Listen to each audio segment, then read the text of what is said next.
Hello दोस्तों, मैं हूं उदय सिंह राजपुरोहित और सूर्योदय क्लासेस के अंदर आप सभी का हार्दिक स्वागत और अभिनंदन है। आज का जो अपना टॉपिक है वो है जनवरी माह के करंट अफेयर के बारे में 2024 का। ठीक है दोस्तों, तो ले लेते हैं माँ सरस्वती का नाम कि हे माँ सरस्वती, हमें सद्बुद्धि देना कि हम हमारे लक्ष्य की ओर हमेशा अग्रसित रहे। ठीक है दोस्तों, तो कर लेते हैं क्लास अपनी स्टार्ट। आज का जो अपना टॉपिक है वो है चंद्रमा पर सॉफ्ट लैंडिंग की है हाल फिलहाल के अंदर। वो की है जापान देश ने। किसने की है? जापान देश ने चंद्रमा पर सॉफ्ट लैंडिंग की है। और जो जापान देश ने की है वो देश बन गया है 5वें नंबर का। कौन से नंबर का? 5वें नंबर का। तो इससे पहले किन किन देशों ने सॉफ्ट लैंडिंग की है उनके बारे में अपन जान लेते हैं। इससे पहले अमेरिका ने सॉफ्ट लैंडिंग की है। किसने की है? बोलो। अमेरिका ने। दूसरा देश था वो था रूस। तीसरा जो देश है उसका नाम है चीन। और चौथा जो देश है उसका नाम है भारत, हमारा प्यारा भारत। पांचवा देश बन गया है जापान। कौन सा? जापान जो है वो पांचवा देश बन गया है चंद्रमा पर सॉफ्ट लैंडिंग करने वाला। ठीक है, जो जापान ने जो सॉफ्ट लैंडिंग की है उस मिशन का नाम था मून स्नाइपर मिशन। क्या नाम था? Moon sniper mission. जापान ने लैंडर भेजा था, उस लैंडर का नाम था स्लिम। ठीक है, स्लिम का पूरा नाम होता है, क्या भेजा था? स्लिम लैंडर भेजा था, SLIM। ठीक है, स्लिम का पूरा नाम क्या है? Smart smart lander smart lander for investigating investigating moon. ठीक है, इन्वेस्टिगेटिंग मून। क्या नाम है? Smart lander for investigating moon. ठीक है, ये लैंडर था किस मिशन का? Moon sniper mission. जो किस देश का है? जापान देश का है। ठीक है दोस्तों, ये तो लैंडर था। अब जैसे ही लैंडर ने लैंड किया और उसके अंदर से क्या आए? दो रोवर बाहर आए। कितने रोवर बाहर आए? दो रोवर। एक का नाम था लैब फर्स्ट, सेकंड का नाम लैब सेकंड। ठीक है, LEV फर्स्ट और LEV सेकंड, ये दो रोवर थे। वो बाहर आए। किससे आए? लैंडर से। ठीक है, इन्होंने रोवर के साथ साथ एक रोबोट भी भेजा था। उस रोबोट का नाम था सोरा क्यू।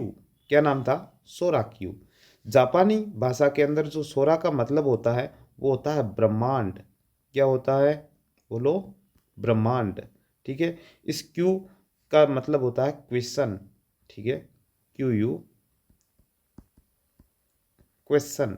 इस क्यू का मतलब होता है क्वेश्चन, यानी कि ये ब्रह्मांड से क्वेश्चन करेगा। क्या ब्रह्मांड से क्वेश्चन करेगा? कि वो बता तेरी उत्पत्ति कैसे हुई। क्या क्वेश्चन करेगा? कि बता तेरी उत्पत्ति कैसे हुई। ठीक है, कौन क्वेश्चन करेगा? तो आप कहोगे रोबोट। ठीक है, एक जो इस रोबोट लैंडर और रोवर के साथ एक भेजा है उसका नाम था एग्जरिज्म। ठीक है, एग्जरिज्म। एग्जरिज्म क्या करेगी? जो चांद पर बहने वाली प्लाज्मा हवाओं की क्या करने वाली है? जांच करने वाली है। ठीक है, इस एग्जरिज्म का पूरा नाम है एक्सरे। क्या नाम है? X-ray imaging X-ray imaging spectroscopy spectro spectroscopy spectroscopy mission. Spectroscopy mission. ठीक है, ये जांच क्या करेगी कि जो चंद्रमा पे यहाँ से अपने को जो ब्रह्मांड के अंदर तारे दिखते हैं। ठीक है, तारे दिखते हैं। और दूसरा क्या दिखती है हमको? आकाश गंगाएं दिखती है। ठीक है, आकाश गंगाएं। ठीक है, तारे और आकाश गंगाओं की उत्पत्ति कैसे हुई उसके बारे में ये जो अध्ययन करने वाली है। क्या नाम है? एग्जरिज्म। ठीक है, रोबोट का क्या नाम है? सोराक्यू।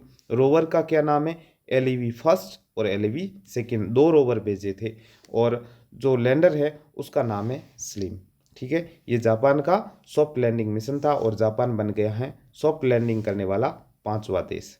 लेकिन आपको एक चीज़ और याद रखनी है, वो क्या चीज़ है कि जो जापान ने लैंडिंग की है उस लैंडिंग पॉइंट का जो नाम है, लैंडिंग पॉइंट, उस लैंडिंग पॉइंट का नाम है शियोली क्रेटर। क्या नाम है? शियोली क्रेटर। ठीक है, ये जो शियोली क्रेटर है वो चंद्रमा के ऊपर कहाँ पड़ता है? तो आप कहोगे मेयर मेयर नेक्टारिस, मेयर नेक्टारिस जगह पर पड़ता है क्या? शियोली क्रेटर। जो लैंडिंग की है वो की है शियोली क्रेटर पर, और जो ये स्थान है वो पड़ता है चंद्रमा के ऊपर मेयर नेक्टारिस स्थान पर। ये जो मेयर नेक्टारिस है इसे चंद्रमा का समुद्र भी कहा जाता है, क्योंकि ये ब्लैक जगह है जहाँ पर जो सूर्य की रोशनी उस जगह पे नहीं पड़ती है, इसलिए मेयर नेक्टारिस को चंद्रमा का समुद्र भी कहा जाता है। ठीक है, उस चंद्रमा के समुद्र जो मेयर नेक्टारिस है वहाँ पर जो एक स्थान है जिसका नाम है शियोली क्रेटर, एक क्रेटर पड़ता है, उस शियोली क्रेटर पर इसने लैंडिंग की है। ठीक है, मून स्नाइपर मिशन था, जापान का था। ठीक है दोस्तों, अपन बढ़ते हैं नेक्स्ट। नेक्स्ट जो है वो है अंतर्राष्ट्रीय अंतर्राष्ट्रीय स्टेशन के लिए पहला पूर्णतः यूरोपीय वाणिज्यिक अंतरिक्ष यात्री मिशन। क्या मतलब है? यानी कि जो अंतर्राष्ट्रीय स्टेशन है यानी कि ISS, international space station, ISS पे अंतरिक्ष यात्री भेजे हैं। किसने भेजे हैं? आप कहोगे यूरोपियन वाणिज्यिक अंतरिक्ष यात्री मिशन, यानी कि जो यूरोपियन वाणिज्यिक यानी कि यूरोपीय जो कॉमर्शियल है उनके द्वारा भेजा गया है। किनको भेजा गया? अंतरिक्ष यात्रियों को भेजा गया। उस मिशन का क्या नाम दिया गया है? तो आप कहोगे एक्सियोम मिशन 3, एक्सियोम मिशन 3। इन यात्रियों को जो भेजा गया है वो भेजा गया है स्पेस एक्स के फाल्कन 9 रॉकेट से। ठीक है, स्पेस एक्स किसकी है? तो आप कहोगे एलॉन मस्क की कंपनी है, स्पेस से रिलेटेड है, एलॉन मस्क की कंपनी है, एलॉन मस्क की कंपनी है जिसका नाम है स्पेस एक्स, और उसका एक रॉकेट है उसका नाम है फाल्कन 9 रॉकेट। कहाँ से ये फाल्कन 9 रॉकेट ने उड़ान भरी थी? तो आप कहोगे Kennedy space centre, Kennedy space centre जो कहाँ स्थित है? कैप कैनवेरल के अंदर और फ्लोरिडा। ठीक है, कैप कैनवेरल के अंदर स्थित है और फ्लोरिडा पड़ता है यूएसए के अंदर। ठीक है, यूएसए पर, जहाँ पर तूफान और सुनामी के लिए ये जो फ्लोरिडा का तट है वो सबसे प्रसिद्ध है। यहाँ पर सुनामी और तूफान ज़्यादा आया करते हैं। ठीक है, इसके तहत क्या भेजा गया? एक क्रू ड्रैगन कैप्सूल भेजा गया। ठीक है, क्रू ड्रैगन कैप्सूल भेजा गया। उस क्रू ड्रैगन कैप्सूल का क्या नाम था? फ्रीडम। ठीक है, फ्रीडम नामक क्रू ड्रैगन कैप्सूल भेजा गया जिसके अंदर अंतरिक्ष यात्री जो आईएसएस स्टेशन पे गए हैं। ठीक है, इनके साथ एक अंतरिक्ष यात्री है जिसका नाम है अल्पर गेजेरावासी। क्या नाम है? अल्पर गेजेरावासी, जो तुर्की देश से संबंधित है, और तुर्की देश के यह जो अंतरिक्ष स्टेशन पे गए हैं वो है पहले व्यक्ति है अल्पर गेजेरावासी जो गए हैं आईएसएस स्टेशन पे। ठीक है, पहले व्यक्ति हैं तुर्की देश के।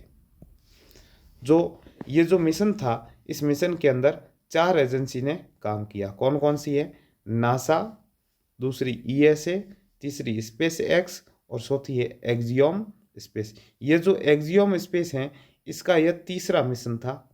ठीक है, यह तीसरा मिशन था एक्सियोम स्पेस का, इसलिए जो इस मिशन का नाम क्या रखा गया है?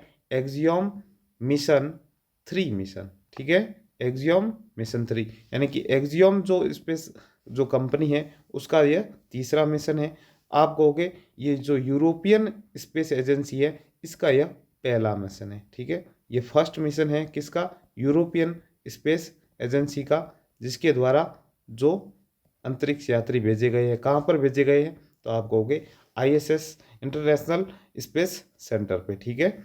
और नासा भी इसके अंदर साथ दिया और स्पेस एक्स जिसके रॉकेट फॉल्कन 9 से गए हैं, ठीक है दोस्तों। अपन बढ़ते हैं नेक्स्ट स्लाइड की ओर। नेक्स्ट है जो हाल फिलहाल के अंदर इसरो के द्वारा एक्सपोसैट सैटेलाइट लॉन्च किया गया, ठीक है। एक्सपोसैट सैटेलाइट लॉन्च किया गया, यानी कि 1 जनवरी 2024 के 1 जनवरी को यह सैटेलाइट लॉन्च किया गया। क्या नाम है इस सैटेलाइट का? तो आप कहोगे एक्सपोसैट इस सैटेलाइट का नाम है। एक्सपोसैट का पूरा नाम क्या होता है? एक्सपोसैट का पूरा नाम होता है X ray polarimeter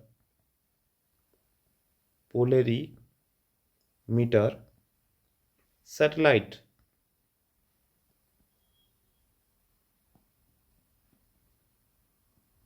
x ray polarimeter satellite, ठीक है।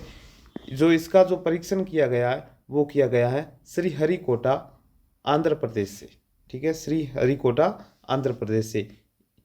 कौन सा स्पेस सेंटर है? तो आप कहोगे SDSC Shri Satish Dhawan space centre से इसका जो परीक्षण किया गया, यानी कि लॉन्चिंग की गई है, ठीक है। ये किस लिए की गई है? तो आपसे पूछा जाए तो आकाशीय स्रोतों से, यानी कि जो अंतरिक्ष के अंदर जो स्रोत है उनका क्या किया जाएगा? अध्ययन किया जाएगा, ठीक है। किसके द्वारा? ध्रुवीकरण, अंतरिक्ष ध्रुवीकरण माप में पहला वैज्ञानिक अनुसंधान है, यानी कि जो पोलरीमीटर जो सैटेलाइट है उनके द्वारा जो पोलराइजेशन का जो अध्ययन किया जाएगा, अनुसंधान किया जाएगा, यह भारत का पहला मिशन है जिसके द्वारा जो पोलराइजेशन का अध्ययन किया जाएगा, ठीक है। पोलराइजेशन मेजरमेंट किया जाएगा, ठीक है। इससे पहले अगर देखा जाए तो ये भारत का तो पहला मिशन है, और उससे पहले जो नासा ने 2021 के अंदर भेजा था उसका नाम था IXPE। जो IXPE मिशन किसका था? नासा का था, ठीक है। उसके बाद में यह दूसरा सैटेलाइट है। पहला जो सैटेलाइट था जो पोलरीमीटर के अध्ययन के लिए गया था वो था नासा का, और भारत का जो पहला है वो है एक्सपोसैट, ठीक है। एक्सपोसैट जो है वो भारत का है। जो अगला है उसको इसरो द्वारा फ्यूल सेल तकनीकी का सफल परीक्षण किया गया। इसका क्या मतलब है? इसरो द्वारा फ्यूल सेल टेक्निक का परीक्षण किया गया, ठीक है।